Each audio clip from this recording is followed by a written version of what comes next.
Hello and welcome back to another video. In this problem, we have the equation x plus 1 is equal to 2 divided by x plus 1. And we're asked in this equation, what is a possible value of x plus 1? So one way you can go about solving this is to actually solve for x, right? And then calculate x plus 1 by just adding 1 to your final answer. And it's a little bit easier though, if we take this as, okay, we are given 4 options. If we plug these options in, it's probably going to be quicker than actually trying to solve this equation. So let's just do that, right? I think I'm going to start with 4 and go up because I think these numbers are going to be a little bit harder to plug in. But you can start wherever you want. So if x plus 1 is equal to 4, then we get 4 is equal to 2 over 4, right? I'm plugging in 4, not for x, but for x plus 1. So the 4 just replaces all of this. The 4 just replaces all of this.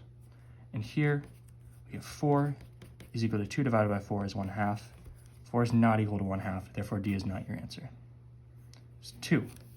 Again, the 2 is replacing this entire thing. So 2 is equal to 2 divided by x plus 1, 2. What is 2 divided by 2? It's just 1. So 2 is equal to 1, which is not true. So C is not your answer. B, the square root of 2 is equal to 2 divided by the square root of 2. Again, just to repeat, you're basically treating this like a variable and you're replacing it with any of these values to plug in. What's 2 divided by root 2? Well, that might not be super obvious. So if we say this is root 2 divided by 1, then we have 2 fractions equal to each other and we can cross multiply. So you have the top times the bottom of the other. So root 2 times root 2 is equal to 1 times 2 going the other way.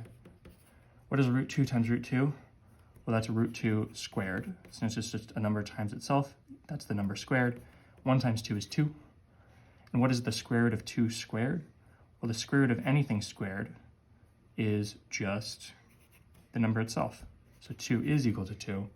So root 2 is your answer.